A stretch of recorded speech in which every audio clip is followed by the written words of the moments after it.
우리가 잘 알고 있는 조선 대왕 중에 왕 세종대왕의 품 안에서 피어난 조선의 보석이 있어요. 그 보석은 세종대왕에게는 눈에 넣어도 안 아플 보석 이야기로 가봅시다. 아, 오늘도 하루 종일 일터에서 혹은 가정에서 고생 많으셨지요?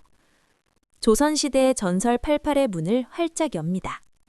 오늘은 조선 역사상 가장 고귀한 신분으로 태어나 가장 비참한 노비의 밑바닥까지 떨어졌던 기구한 운명이라고들 하지만 끝내 기계를 꺾지 않았던 경혜공주의 인생 대서사시를 들려드리려 합니다. 잠시 눈을 감고 500년 전으로 돌아가 보시죠.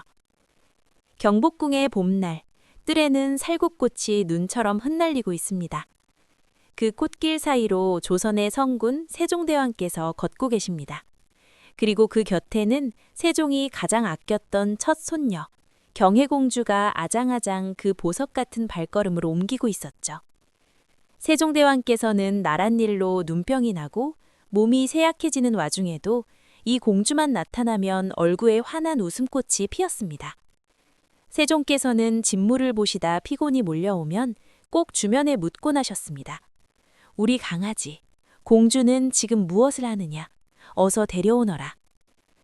어린 공주가 달려와 세종의 무릎에 앉아 그 장엄한 수염을 고사리 같은 손으로 장난스럽게 잡아당겨도 곁에 있던 나인들은 혼비백산했지만 성군 세종은 그저 컬컬 웃으며 손녀의 손에 귀한 과자를 쥐어주셨습니다.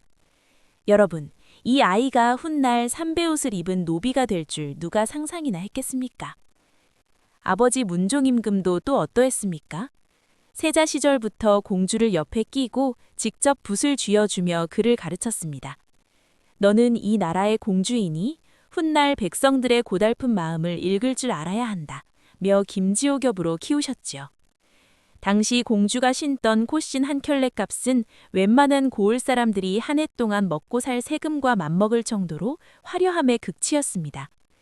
공주가 궁궐 복도를 지나가면 그 비단 옷자락에서 나는 은은한 향기가 온 궁궐을 뒤덮었다고 합니다.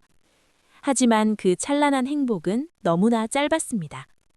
인자하시던 할아버지가 돌아가시고 아버지가 다시 문종왕이 되셨을 때는 그래도 혜경공주와 단종 두 남매가 서로 의지하며 잘 지낼 수 있었어요. 어머니 왕비는 6살 아래인 단종을 출산 후 어머니 왕비는 산후로 시름시름 앓다 결국 돌아가신 터이니 단 두 남매가 얼마나 구구절절했겠습니까?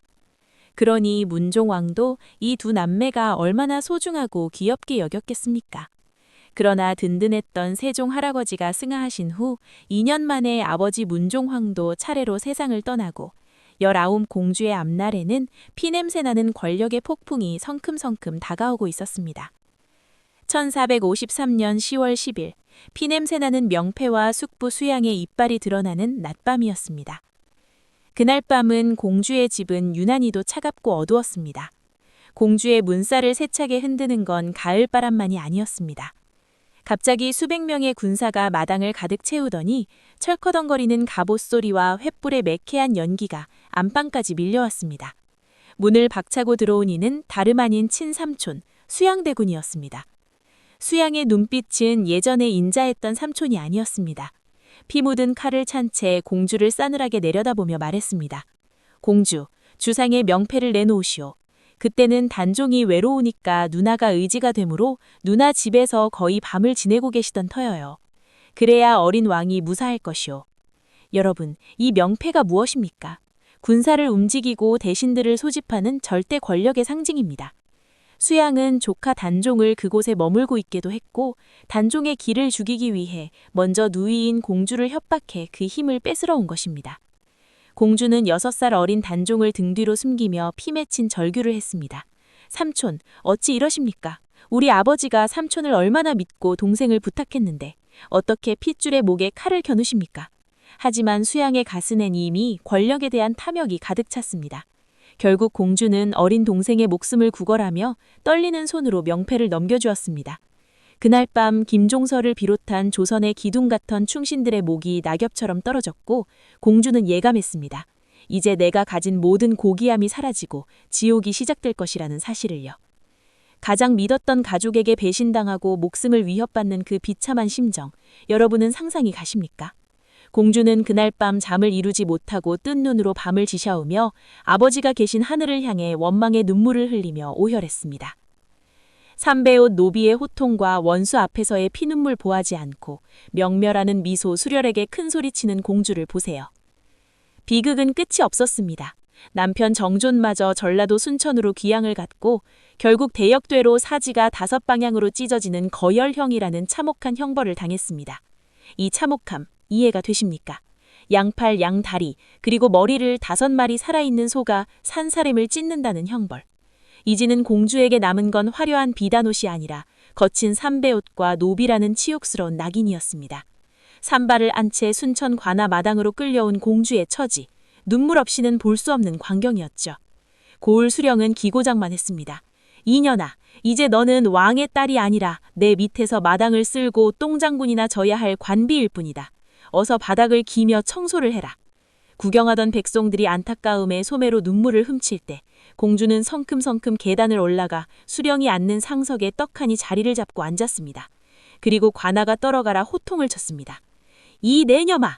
법도가 아무리 나를 노비라 불러도 내 몸에 흐르는 성군의 피가 사라질 것 같으냐.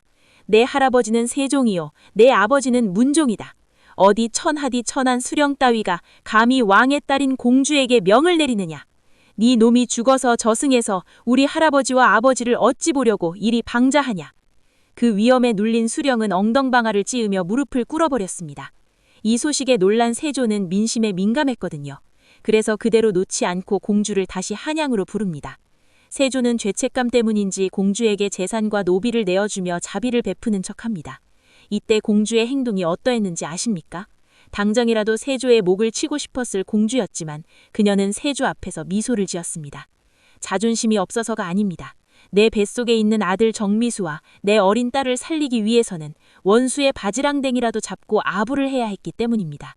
속에선 피눈물이 나고 심장이 썩어 문드러지는데 자식을 살려야 한다는 일념 하나로 원수에게 억지로 웃어주어야 했던 그 어미의 마음. 시청자 여러분, 이것이 바로 어머니라는 이름의 위대함이자 가장 슬픈 연극 아니겠습니까? 결국 공주는 자식들이 장성하여 안위를 확보한 뒤 세상의 모든 미련을 버리고 머리를 깎았습니다. 세조가 주는 비단도 쌀도 권력도 다 필요 없었습니다. 그녀는 여승이 되어 정업원이라는 작은 암자로 들어갔습니다. 매일 새벽 살을 에우는 듯한 서리빨 공기를 가르며 정한수를 떠놓고 기도했습니다.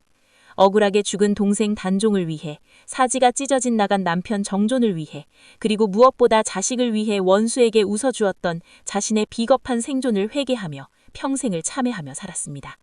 세월이 흘러 아들 정미수는 세조의 총애 속에서 정승의 반열에 올랐고 가문을 다시 일으켰으니 공주의 피눈물 섞인 인내가 결국 승리한 셈입니다. 현재 경기도 고양, 그녀의 모형 옆에는 작은 빈 무덤이 하나 더 있습니다. 시신조차 찾지 못한 남편을 위해 공주가 직접 흙을 날아 만든 가묘입니다. 죽어서라도 남편 옆에 있고 싶었던 공주의 마지막 사랑이자 자존심이었습니다. 시청자 여러분, 경혜공주의 삶은 우리에게 말해줍니다. 인생이 아무리 우리를 짓밟고 노비로 전락시켜도 우리가 끝내 지켜야 할 것은 껍데기뿐인 자존심이 아니라 내 소중한 사람들을 지켜내는 인내와 사랑이라는 것을요. 여러분께서도 이 글이 다소 공감이 가고 좋으셨다면 좋아요 꾹 눌러주시고요. 댓글로 인내와 사랑 2글자 적어주시면 이 글을 만드는 데 큰 원동력이 됩니다.